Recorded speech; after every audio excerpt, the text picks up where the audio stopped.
This is the Kodiak Island Borough Assembly Work Session. We're in the Assembly Chambers. It is Thursday, March 9th, 2023 at 6:30 p.m. Right now, we're waiting for one more member to arrive, so we'll have a quorum. And we don't have any audience right now, but my intent was originally to do citizens' comments. But if there happens to be anybody out there that's listening and wishes to call in, the local number is 907-486-3231, and the toll-free number is 1-855-492-9202. Please feel free to call in at this time.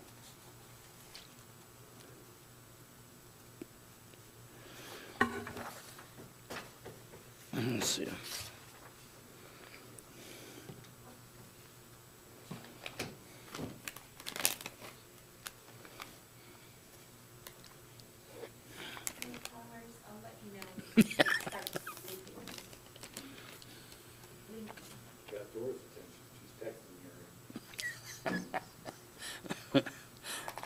She's at home, right?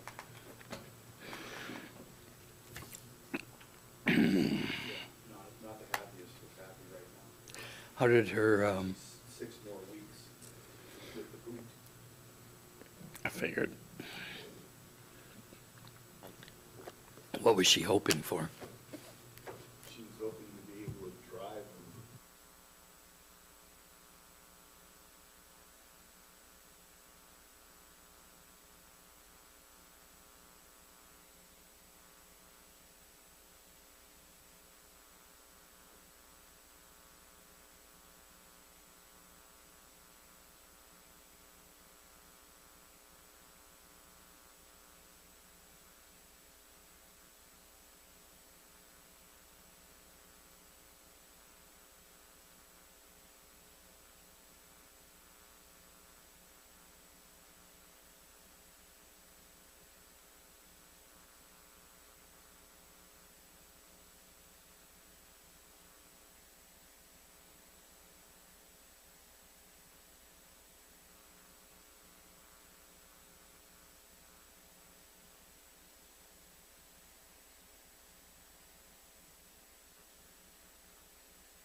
Okay, we will go ahead and convene the work session.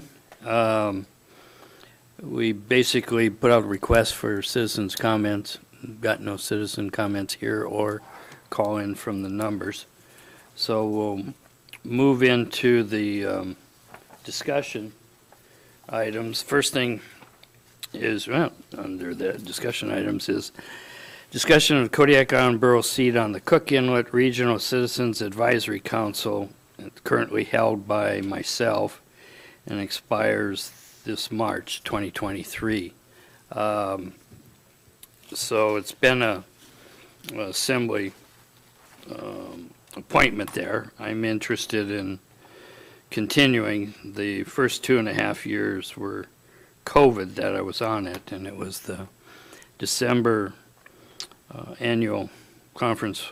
December of 2022 was the first one I had attended. The travel and hotel is paid for by Cook Inlet Regional Citizens Advisory Council. So there is no expense to the borough on it. So, okay.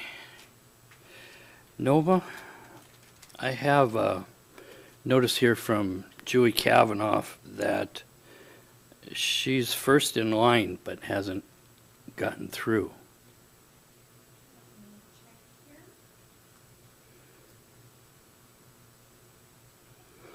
Julie, if you can hear, Nova is checking. If I could have her cell phone number, I can give her a call. Let's see if I have it. I probably have her now. I should have it here. Should come up.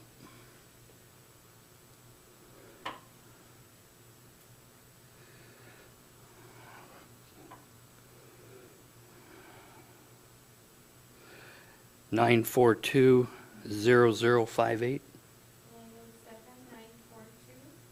907-942. 0058. Everybody knows. Yeah.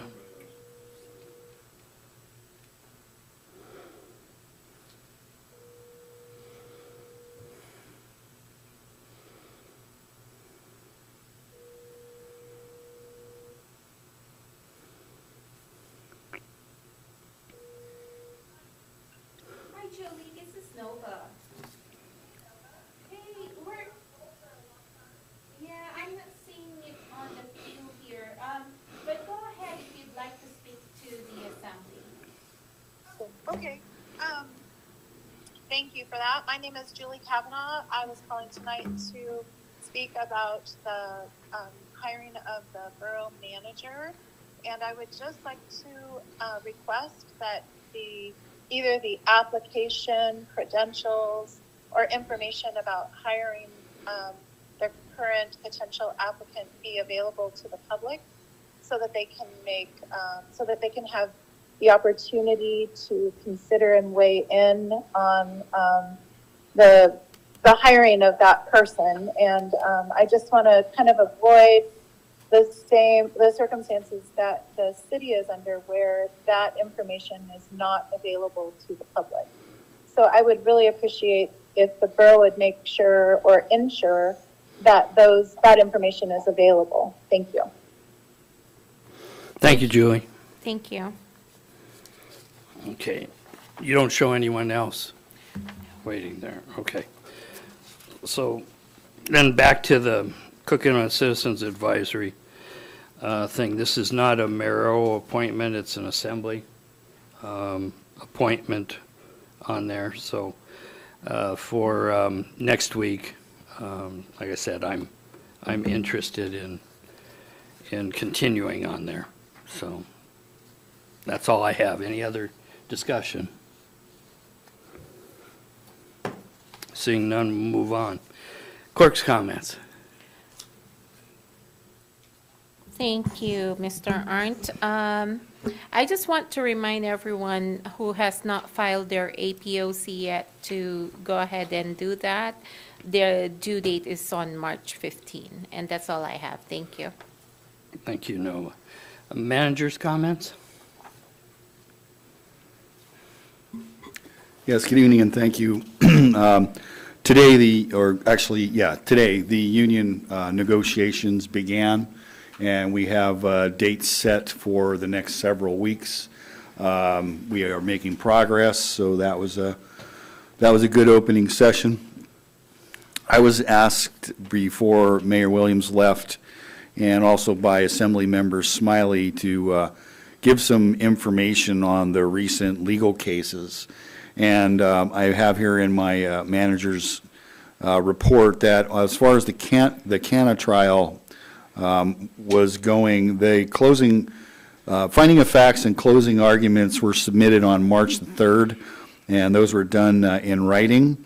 I spoke with Scott Brandt Erickson, and he stated that he thought overall the trial went well, and they anticipate with this particular judge to hopefully have a ruling by May or June of 2023. So it'll be a couple of months here. On the Nelson's, I guess I'm done. Continue. On the Nelson versus KIB Bayside Fire, I spoke with our representing attorney, Jennifer Alexander, this week, and we have returned discovery requests made by the plaintiff's attorney, and we're waiting for further discussion and possible discussion of settlement once that information is analyzed and they get back to us. The 717 Egan Way lease is being handled at the moment by the borough attorney, and he is attempting to, after speaking with the Department of Interior, he's been referred to the BIA, or the Bureau of Indian Affairs. That is the department who put the stipulations onto the plat documents, so we're going through with that. We have submitted the ADF&G Hunter Access Grant, and we are also working on 2 grants that are due tomorrow for the state programs. One is for the walking path out by North Star Schools, so the Safe Schools walking path. And the second one is for potential paving of the routes out to the Track B in Bells Flats for both Middle Bay and Bells Flats Road. So those are grants, federal pass-through money grants to the state. Those will be submitted tomorrow.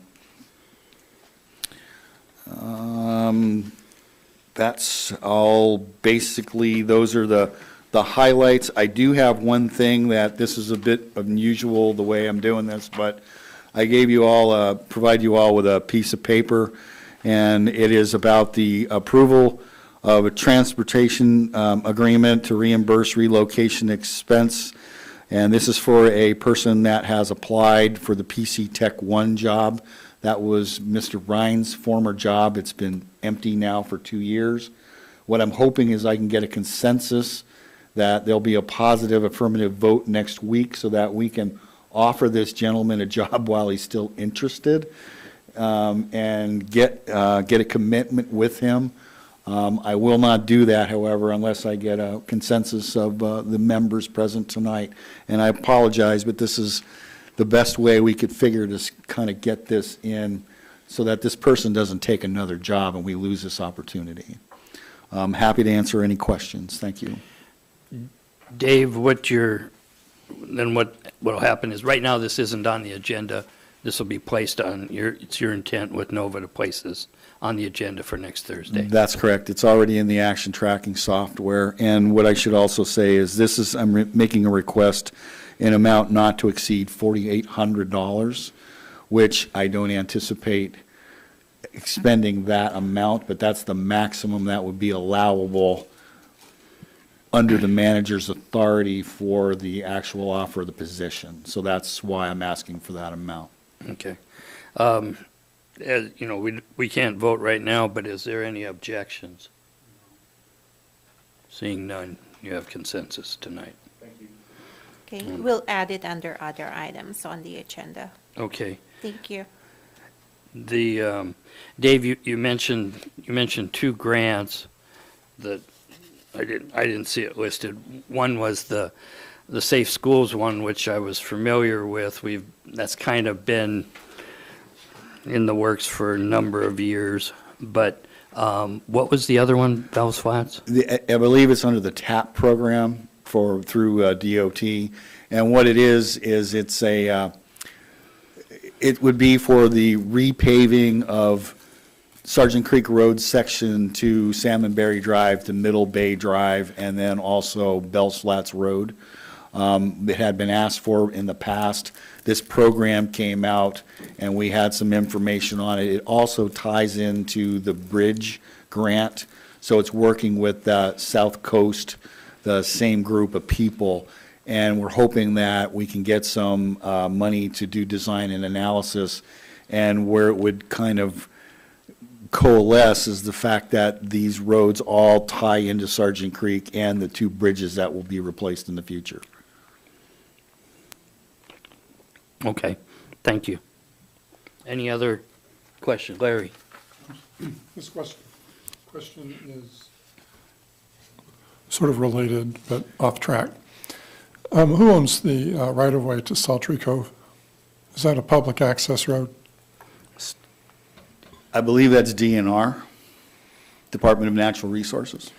And I know the borough has had grant funds to, make some parts a little bit more passable, but when I was a kid, you could drive out there in a two-wheel drive pickup truck and go fishing. Is there any money that would allow that road to be upgraded so it would be, people could actually travel on it that didn't have large four-wheel drives and a lot of no fear? It's something we would have to get a hold of DNR or the various groups.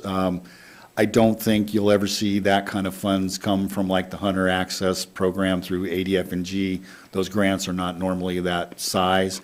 And then the grant funds that we are administering for Sultry Cove with Island Trails Network are primarily at the Sultry Cove location itself. So I'm not aware of any large pots of money because that would definitely take a copious amount of money to fix that road up especially for a two-wheel drive pickup.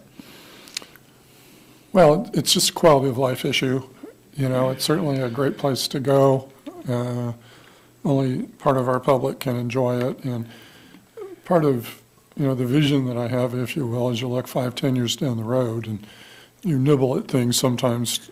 And I was looking back at old records before we formed a borough, and that's how people accomplished a lot in Kodiak, is they just nibbled at them little by little as a public. And sometimes I think that if we don't have a vision to do things like that, and there's other things like that too, then we never accomplish anything. And so I'm sort of interested in things like that. And sometimes I have found in working with government that there are large pots of money if you know what you want to do. And what I would hope that at some point in time, and I know I'm going off track, and I'll stop here, but that we would actually figure out where we want to go as a community and really set some plans so that people like you have something in front of you that you can bite into instead of not knowing which way to go every meeting. So thank you. Yeah, the only thing I would throw in with that, there was a time when that was a state right-of-way. It was state maintained for about the first 3 to 5 miles is all on there, but I don't know what it is classified as now. Any other questions? Joe? I see here in the opioid settlement that you need to have 9 signatures, and it seems like there's at least 6, so how does it look for getting the rest of them?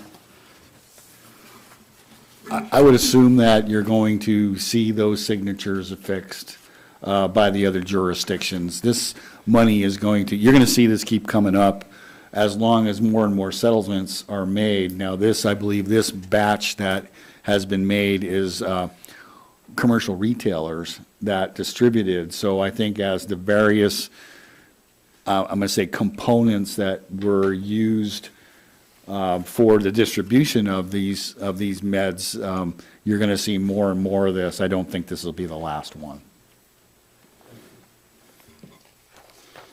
Okay. Any other comments, Dave, that you have? Then we'll go ahead and move into the packet review. First item is contracts. Contract number FY 2023-42, Kodiak Island Borough purchase of 2 GMC pickup trucks from Swickard Auto Group. Staff report, please. Thank you. So per direction, the staff went out for 2 intermediate-sized pickup trucks. This was bid per the code in Anchorage Daily News. We had two vendors provide pricing.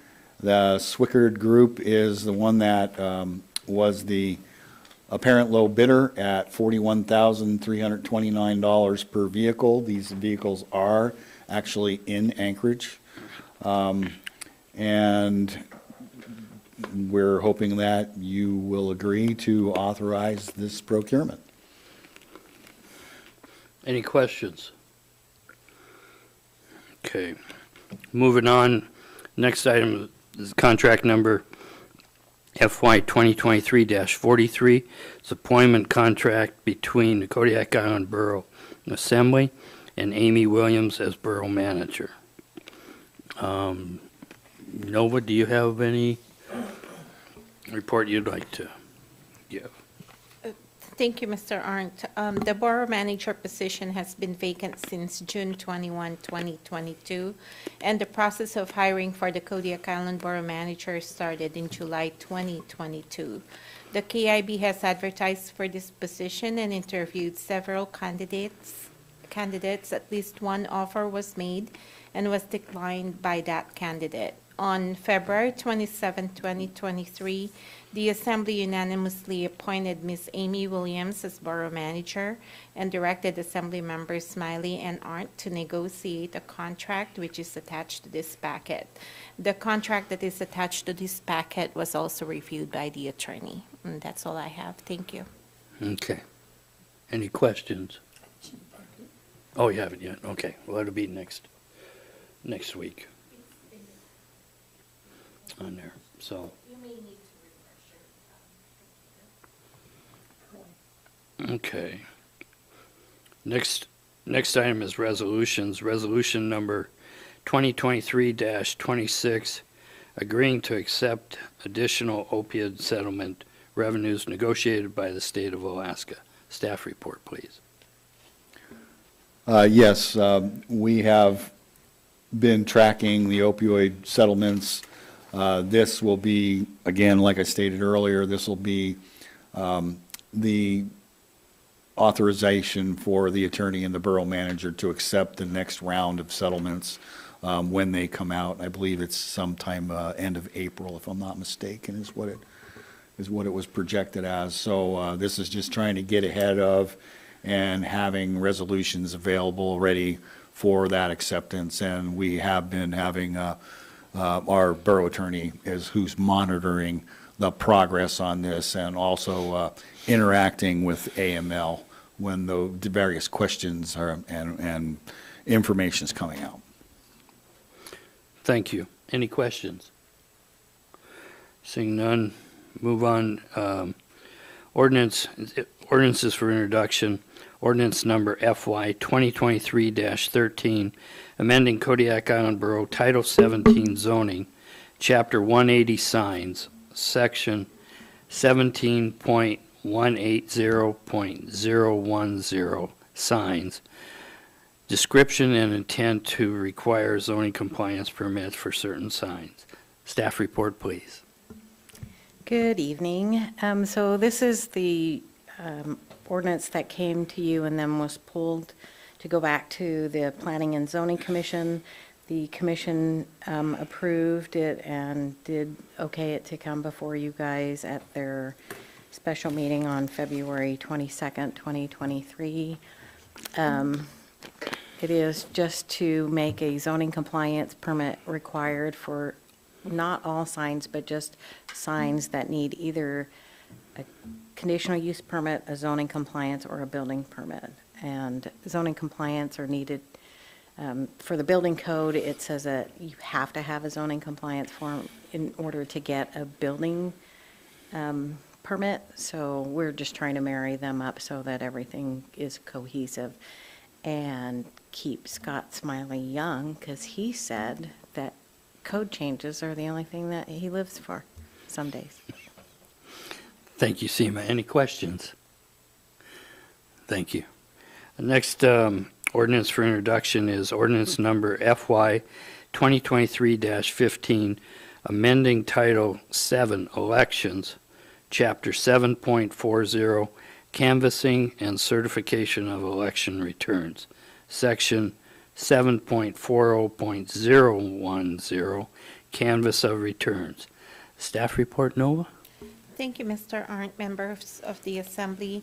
KIB Section 7.40.010 details the procedure for canvassing of election returns. And in KIBC 7.40.010C, it currently states that marked ballots that are not in a small gray secrecy envelope shall not be counted. After review of relevant state statute, it appears that it doesn't identify failure to use the small gray envelope as a basis for challenging or rejecting a ballot. I have sent an inquiry to other municipalities, and the response was unanimous that they do not reject return ballots that are not in gray envelopes. I think the concern about failure to use the envelope is that it allows the canvass board to know how a particular voter voted. Based on my experience, the canvassing board has a track record of always protecting the privacy of voters, and there are ways in the canvassing procedure that we can incorporate to protect the privacy of the ballots. I urge you to adopt this so that at least those ballots or the voters that make an effort to actually return the ballots, that, so that we can count those ballots. Thank you. Thank you, Nova. James? Do we have kind of a figure of how many of those get rejected every year? There's probably about less than 5 each year, but still, there's 5 votes there that we can count. Thank you. Thank you. Yeah, it might change the election. Yeah, I did not realize until talking with Nova that we weren't counting those on there, that technicality. So I look forward. I think it's totally appropriate, and unfortunately it's been overlooked for years, so we'll get that straightened out on there. So thank you, Nova. Other items is authorization to award contract number FY 2019-10S, change order number 19 for the Providence Kodiak Island Medical Center and Kodiak Community Health Center space analysis and planning to Jensen Yorba Wall. Staff report, please. As a result of the formation of the recent Health Facilities Committee, at the last meeting, I was requested, I will say, to go ahead and place this back on the agenda. We had looked at this previously. At the meeting, we discussed this particular item, and let me back up and say, let me read a couple of things. So for the discussion, this is a planning, basically we're paying for planning and looking into the requirements, the capabilities, also the existing facilities, what would be the best direction to go with the facilities, what repairs and maintenance need to be done, but also looking and involving all of the healthcare providers to try to project what healthcare requirements will be in the future. Jensen Yorba Wall will be doing what's called the BIM model, so they'll be coming in and going through the facility again.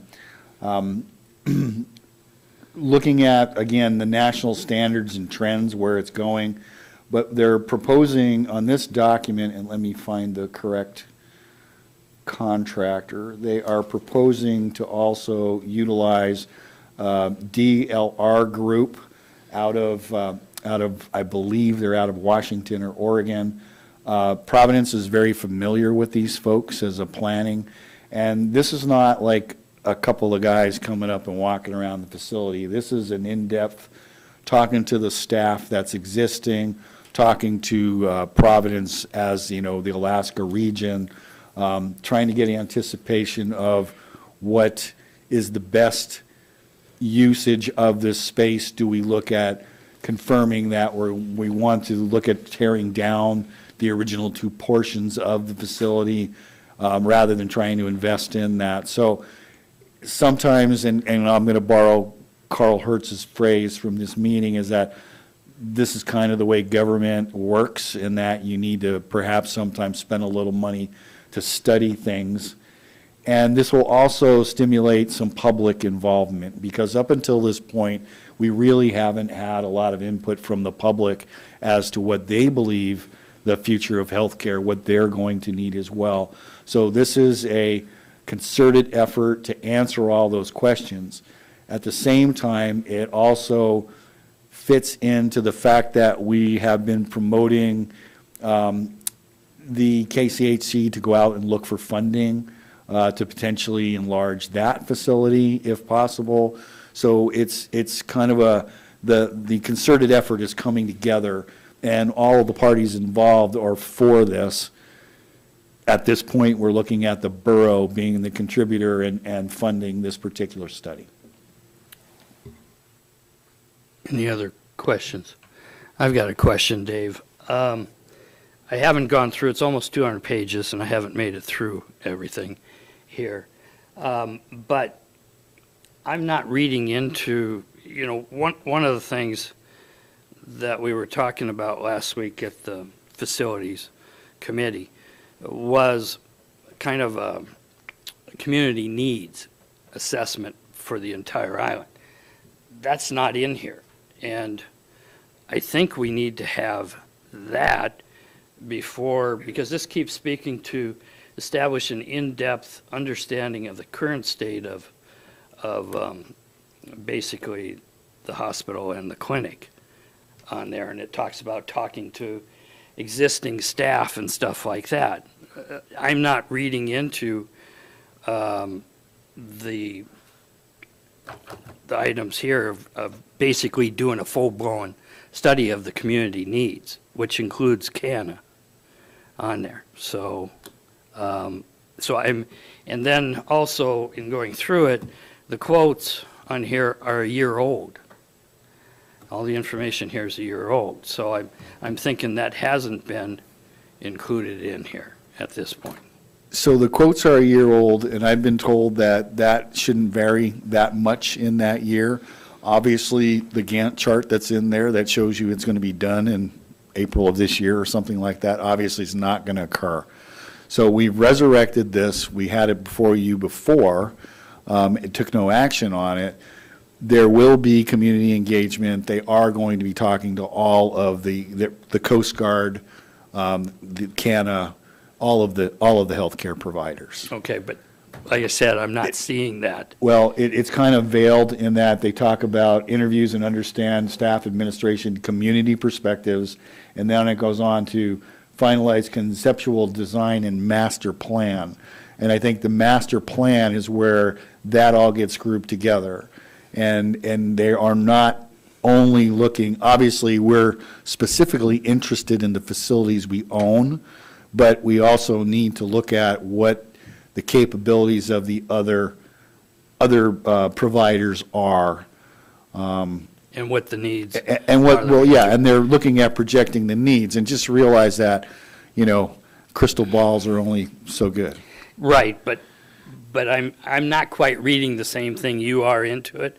So I'd like to see a little bit more explanation, because when I read that, it talks about establishing in-depth understanding, developing an accurate current space program for detailed building information, modeling BIM of the existing building, interviews to understand the staff, administrative, and community perspectives.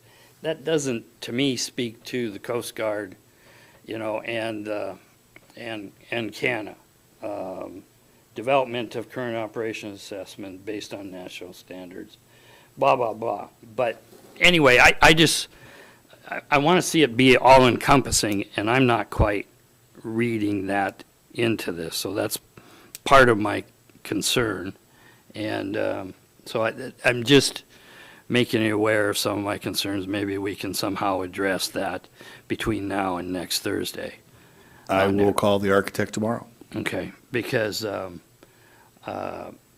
this, to me, is one chance in 50 years. We're going to live with what we do for the next 50 years on this. So I'd like to make sure it's as thorough as possible, because the needs, and the facility needs to be flexible because the needs change in healthcare and the technology. So anyway, that's just part of my concern. So thank you for taking that into consideration on there. Any other comments? You said something, Larry? Oh, I was going to say, you're not going to be here 50 years from now to critique it, but in any case, maybe you will. I hope not. I feel like some of the things you're concerned about are intuitive and built into the plan. It's a given. But I don't have a problem with, adding a sentence that clarifies that. It seems like a pretty simple fix. And I appreciate the comments, because I think sometimes what's intuitive isn't, when you contract, isn't always there. Right. But I can't imagine doing a study without looking at comprehensive needs, which would include all those. But I'm comfortable with it, and I appreciate if they could just put in a statement as some of them aren't, would make sense. Okay. Seeing no other comments, next item is assembly member comments. Larry, I'll start with you.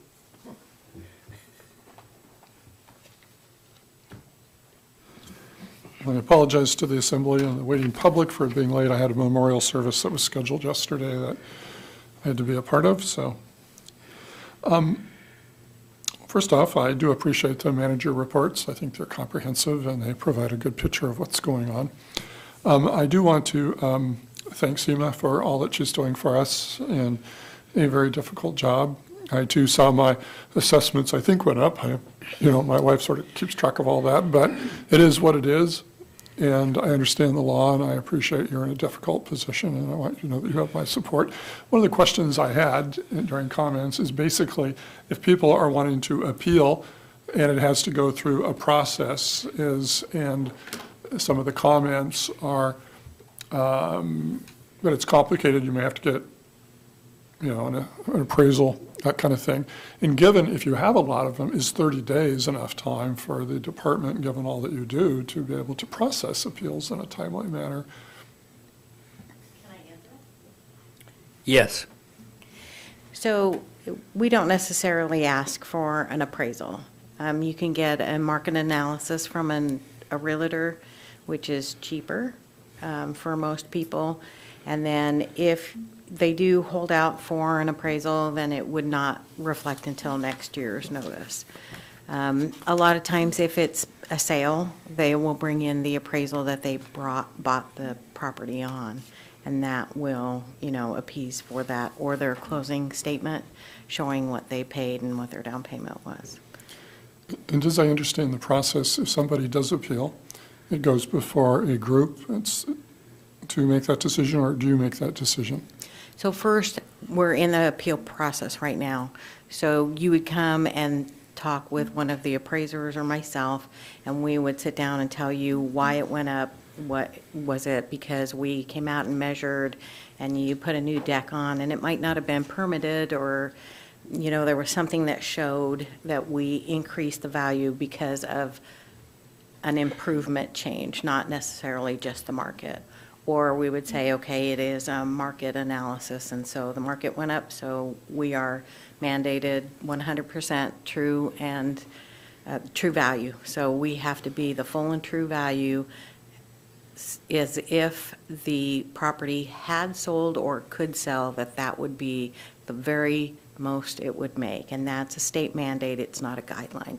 So with that, we get sales letters during the year from people that sell their house or buy their house, and they let us know how much they did pay for it. So we use that as our basis to determine what the market increase is. We also talk with realtors, appraisers all throughout the year to try and figure out what percentage we might need to increase to get to the correct true value.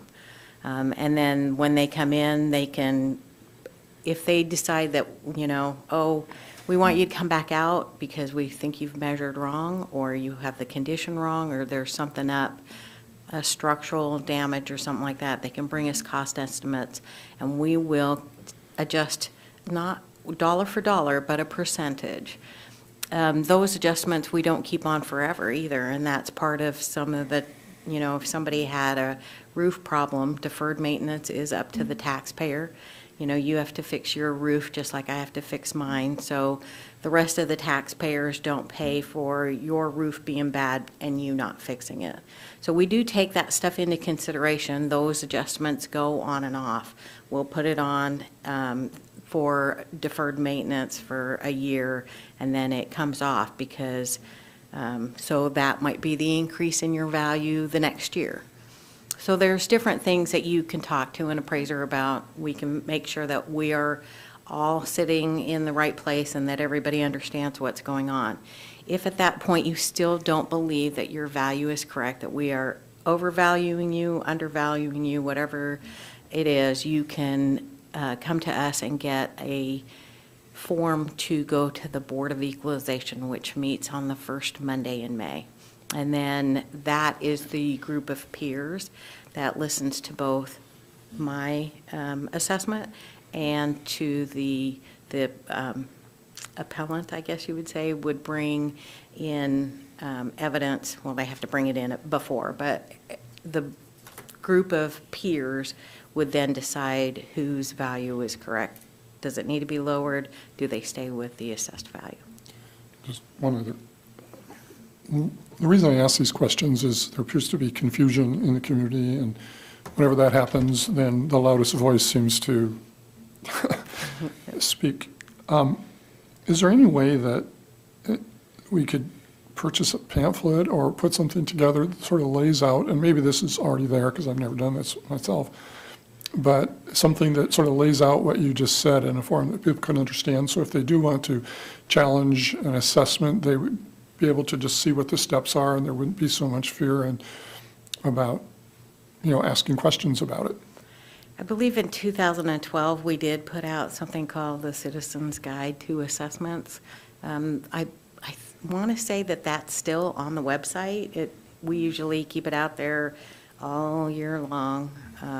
And the notices do say, come in, talk to us, and what the dates are and stuff like that. But, if you guys believe that there's something more, we post on the website. We try and do, different things to always make sure people know that they can come in. I think sometimes there's so much information on websites, it's like a shark attacking a school of fish. You don't know which one to look at, so you don't say anything. And it just seems like it might be really good, and as a suggestion in the future, to send out that pamphlet with the assessment so that people don't feel like there's this big government, ready to jump on them, or that they feel helpless to appeal. Because the way you describe it, it's a very normal process that people shouldn't fear or, be oppositional about it. We're really nice people. And we feel it too, we're the assessors and we own properties, and our assessments go up too. They don't. Yeah, and I just mentioned that it is on the website currently. So, thank you, Larry. Joe, any comments? No comment. James? No comment, thank you. Okay. Basically, the only thing I was going to say was, notify everyone that the protest period ends on March 30th for protesting your property tax assessments. So please call the borough.